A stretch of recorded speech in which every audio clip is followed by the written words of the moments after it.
Hello everyone, स्वागत है आपका हमारे YouTube channel history for you में। इस अंक से पहले हमने जैन धर्म के 24 तीर्थंकरों के विषय में जाना और उसमें यह जाना कि तीर्थंकरों से संबंधित प्रश्न परीक्षा में किस प्रकार पूछे जाते हैं। आज के अंक में हम जैन धर्म के सिद्धांतों के विषय में जानेंगे कि जैन धर्म के प्रमुख सिद्धांत कौन कौन से हैं। तो जैन धर्म के सिद्धांतों में सबसे पहला और सबसे महत्वपूर्ण सिद्धांत है वह है 5 महाव्रत। इन 5 महाव्रतों में 5वां महाव्रत ब्रह्मचर्य है और इस ब्रह्मचर्य को महावीर स्वामी ने जोड़ा। उसके पहले 4 सिद्धांत थे जिसमें सत्य, अहिंसा, अस्तेय और अपरिग्रह आते थे। सत्य या अमृषा इसका अर्थ है, इसका मतलब है कि हमें हमेशा सत्य बोलना चाहिए, हमें सदा सत्य बोलना है। दूसरा अहिंसा यानी किसी भी जीव की हिंसा नहीं करना। और तीसरा अस्तेय यानी कभी भी किसी भी परिस्थिति में चोरी नहीं करना। और चौथा अपरिग्रह यानी संपत्ति का आवश्यकता से अधिक संग्रह नहीं करना। इसमें 5वां सिद्धांत ब्रह्मचर्य महावीर स्वामी द्वारा जोड़ा गया और ब्रह्मचर्य का अर्थ है इंद्रियों को नियंत्रण में रखना, इंद्रियों के वश में न होना। भिक्षु और भिक्षुणियों के लिए, जो जैन धर्म के भिक्षु और भिक्षुणियाँ होते थे, उनके लिए इन 5 महाव्रतों का पालन करना आवश्यक था, अनिवार्य था। और इन महाव्रतों का सरलीकृत रूप 5 अणुव्रत हैं और इन 5 अणुव्रतों में अतिवादिता और कठोरता का अभाव है और इनका पालन गृहस्थ पुरुषों और महिलाओं के लिए था। दूसरा सिद्धांत है जैन धर्म का ईश्वर में अविश्वास। जैसा कि हमने पहले भी जाना आस्तिक और नास्तिक विचारधाराओं में कि जैन धर्म एक नास्तिक विचारधारा है, यह ईश्वर में विश्वास नहीं करते और महावीर स्वामी ईश्वर में विश्वास नहीं करते। इनके अनुसार ईश्वर न तो इस सृष्टि के रचयिता हैं और न ही इस सृष्टि के नियंत्रक। और तीसरा सिद्धांत जैन धर्म का आत्मा का अस्तित्व। महावीर स्वामी आत्मा के अस्तित्व को मानते थे और आत्मा को जैन धर्म में महत्वपूर्ण स्थान दिया गया है। और इस आत्मा के अस्तित्व में केवल जीवों या जंतुओं की आत्मा को ही नहीं, बल्कि इसमें सभी जीव जंतु और पेड़ पौधे सभी में आत्मा है, इस बात को बताया गया है। चौथा कर्मफल और पुनर्जन्म। महावीर स्वामी पुनर्जन्म के सिद्धांत को मानते हैं और इनका मानना था कि जो कर्म फल हैं वह कर्म फल ही जन्म और मृत्यु का कारण है। और आवागमन का सिद्धांत यानी मनुष्य या जीव जंतु जो जन्म लेते हैं और मृत्यु को प्राप्त करते हैं वह उनके कर्म पर ही आधारित है। मनुष्य अपने कर्म के आधार पर ही इस पृथ्वी पर जन्म लेता है और मृत्यु को प्राप्त होता है। 5वां सिद्धांत है मोक्ष या निर्वाण। हिंदू धर्म में जिसे मोक्ष कहा गया है, जैन और बौद्ध धर्मों में निर्वाण कहा गया है, यानी सांसारिक तृष्णा से मुक्ति, सांसारिक बंधनों से, जन्म और मृत्यु के चक्र से मुक्त होना ही निर्वाण है। और सांसारिक तृष्णा से मुक्ति को निर्वाण कहा गया है। और जब निर्वाण प्राप्त हो जाता है तो उस व्यक्ति का, उस मनुष्य का फिर से जन्म और मृत्यु नहीं होता। और कर्म फल से मुक्ति पाकर के ही व्यक्ति मोक्ष या निर्वाण की ओर अग्रसर हो सकता है। कर्म का जीव से वियोग मुक्ति या मोक्ष या निर्वाण है, अर्थात निर्वाण के द्वारा जीव आवागमन के चक्र से मुक्त हो जाता है और यह जीवित रहते हुए प्राप्त नहीं हो सकता। यही अंतर बौद्ध धर्म और जैन धर्म में है। बौद्ध धर्म यह मानता है कि व्यक्ति जीवित रहते हुए भी निर्वाण की प्राप्ति कर सकता है, लेकिन जैन धर्म में जब तक शरीर का अंत नहीं होता तब तक निर्वाण की प्राप्ति नहीं हो सकती। यानी निर्वाण के प्राप्ति के लिए शरीर का अंत होना आवश्यक है, जबकि बौद्ध धर्म में ऐसा नहीं है। यानी जीवित रहते हुए भी निर्वाण की प्राप्ति बौद्ध धर्म में हो सकती है, लेकिन जैन धर्म में निर्वाण की प्राप्ति तभी होगी जब शरीर का अंत हो जाए। इसके बाद है छठा संलेखना, और यह संलेखना जैन धर्म की एक प्रमुख विशेषता है।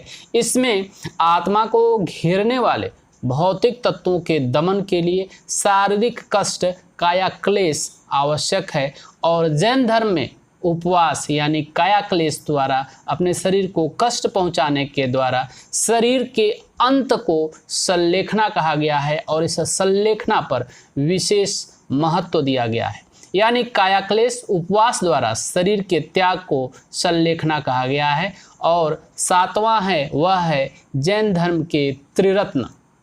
जैन धर्म के त्रिरत्न, जैन धर्म के 3 रत्न, वह पहला रत्न है सम्यक दर्शन, दूसरा सम्यक ज्ञान और तीसरा सम्यक चरित्र। इनको जैन धर्म का त्रिरत्न कहा गया है। इन्हें जैन धर्म के त्रिरत्न से संबोधित किया गया है, जिसमें सम्यक दर्शन या सम्यक श्रद्धा जो पहला त्रिरत्न है उसमें है सत्य में विश्वास और यथार्थ ज्ञान के प्रति श्रद्धा, यह सम्यक दर्शन है। और इस सम्यक दर्शन के 7 तत्व बताए गए हैं, जिसमें पहला है जीव, दूसरा अजीव, तीसरा आश्रव, चौथा बंध, 5वां संवर, 6वां निर्जरा और 7वां मोक्ष। इस त्रिरत्न का दूसरा रत्न है सम्यक ज्ञान। सम्यक ज्ञान यानी सच्चा और पूर्ण ज्ञान की प्राप्ति, वह सम्यक ज्ञान है। और इस त्रिरत्न के द्वारा यानी सम्यक ज्ञान के द्वारा सम्यक ज्ञान के 5 प्रकार बताए गए हैं, जिसमें पहला ज्ञान है मति ज्ञान, जो इंद्रियों द्वारा ज्ञान प्राप्त किया जाता है, वह मति ज्ञान के अंतर्गत आता है। दूसरा श्रुति ज्ञान यानी सुनकर ज्ञान प्राप्त करना। तीसरा अवधि ज्ञान यानी कहीं रखी हुई वस्तु का दिव्य या अलौकिक ज्ञान अवधि ज्ञान के अंतर्गत आता है। चौथा मनः पर्याय यानी दूसरों के मन मस्तिष्क की बात को जान लेना मनः पर्याय कहलाता है। और 5वां है कैवल्य ज्ञान, यह सर्वोच्च और पूर्ण ज्ञान है, और कैवल्य ज्ञान की प्राप्ति केवल तीर्थंकरों को ही प्राप्त होता है।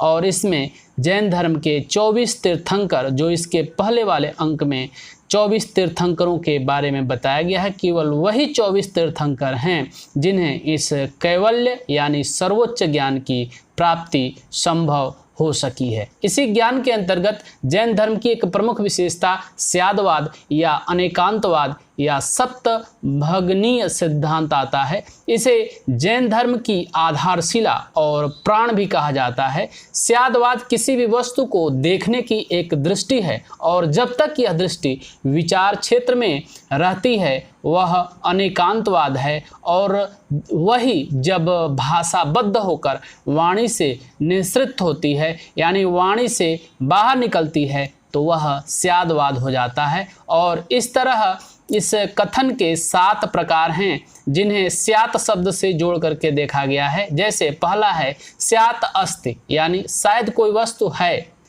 दूसरा स्यात् नास्ति शायद नहीं है। तीसरा स्यात् अस्ति च नास्ति शायद यह है भी और नहीं भी।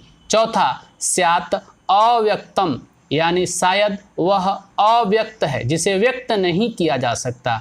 5वां है स्यात् अस्ति अव्यक्तम शायद यह है लेकिन वह अव्यक्त है, उसे व्यक्त नहीं किया जा सकता। 6वां है स्यात् नास्ति अव्यक्तम यानी शायद वह नहीं है और अव्यक्त है। और 7वां और अंतिम स्यात् अस्ति च नास्ति च अव्यक्तम यानी शायद यह है, नहीं है और अव्यक्त है। इस तरह स्यादवाद का अर्थ है कि संभवतः ऐसा होता है, क्योंकि हम सत्य के केवल एक स्वरूप को ही देखकर संपूर्ण सत्य की धारणा बना लेते हैं, जबकि सत्य के अनेक स्वरूप होते हैं, इसीलिए इसे अनेकांतवाद कहा जाता है। शंकराचार्य और रामानुज ने सप्तभंगीय सिद्धांत की आलोचना की है कि एक ही समय में एक पदार्थ में दो परस्पर विरोधी गुण नहीं हो सकते, एक ही समय में दो परस्पर विरोधी गुणों का होना संभव नहीं है। जैसे प्रकाश और अंधकार एक दूसरे के विरोधी गुण हैं जो एक स्थान पर नहीं रह सकते, यानी जब प्रकाश रहेगा तो वहाँ अंधकार नहीं हो सकता और जहाँ अंधकार होगा वहाँ प्रकाश नहीं हो सकता। हालांकि यह आलोचना तर्कसंगत नहीं है, क्योंकि हम वृक्ष को जड़ कहते हैं, यानी वृक्ष को जड़ की उपमा दी जाती है। एक जगह स्थिर रहने के कारण उसे जड़ कहा गया है, क्योंकि वह एक स्थान पर स्थिर होता है, वह विचरण नहीं कर सकता। लेकिन उसे चेतन कहा जाता है, इसलिए चेतन कहा जा सकता है क्योंकि उसमें भी जीव है, उसका विकास होता है। और ये दोनों ही परस्पर विरोधी चीज़ें हैं कि जड़ और चेतन दोनों विरोधी हैं, लेकिन विरोधी होते हुए भी यह सत्य है, ऐसा होता है, हम ऐसा व्यक्त करते हैं। उसी तरह यह सप्तभंगीय सिद्धांत जैन धर्म का प्रमुख सिद्धांत है। और अंतिम है सम्यक चरित्र, जैन धर्म का त्रिरत्न का अंतिम रत्न। वह है सच्चा आचरण और सांसारिक विषयों से उत्पन्न सुख दुख के प्रति समान भाव रखना, समभाव रखना, सुख में भी वही भाव व्यक्त करना और दुख में भी वही भाव व्यक्त करना। यह तभी हो सकता है जब हमारा आचरण सांसारिक विषय वस्तुओं से ऊपर उठ जाए, तभी हम सुख और दुख दोनों के प्रति समान भाव रख सकते हैं, और यही सम्यक चरित्र है। अब हम देखेंगे कि परीक्षा के दृष्टिकोण से कौन कौन सी बातें परीक्षा के लिए अत्यंत महत्वपूर्ण हैं। उसमें सबसे प्रमुख है जैन धर्म के अणुव्रत या 5 महाव्रत कौन कौन से हैं। यह प्रश्न लघुत्तरी प्रश्न में पूछा जा सकता है और पूछा गया है। इसके अलावा जो लॉन्ग क्वेश्चन पूछे गए हैं, उन लॉन्ग क्वेश्चन में हमें जो पॉइंट वाइज इन सिद्धांतों को, जैन धर्म के सिद्धांतों को लिखना होगा। उसमें हमें ईश्वर के प्रति अविश्वास, आत्मा का अस्तित्व, कर्मफल और पुनर्जन्म, ये मोक्ष या निर्वाण, और जैन धर्म का निर्वाण और बौद्ध धर्म का निर्वाण एक दूसरे से भिन्न किस प्रकार है। इसके अलावा संलेखना क्या है, संलेखना द्वारा किसी भी व्यक्ति का प्राण त्याग या प्राणोत्सर्ग किस प्रकार किया जाता है, संलेखना क्या है। यह प्रश्न बोर्ड की परीक्षाओं में भी और प्रतियोगी परीक्षाओं में भी पूछे गए हैं। इसके अलावा जैन धर्म के त्रिरत्न कौन हैं और जैन धर्म के सिद्धांतों में स्यादवाद या अनेकांतवाद या सप्तभंगीय सिद्धांत क्या है। यह महत्वपूर्ण बातें हैं जो जैन धर्म के सिद्धांत और शिक्षाओं के लिए आवश्यक है। तो आज के अंक के लिए इतना ही, मिलते हैं एक नए अंक के साथ, तब तक के लिए बहुत बहुत धन्यवाद।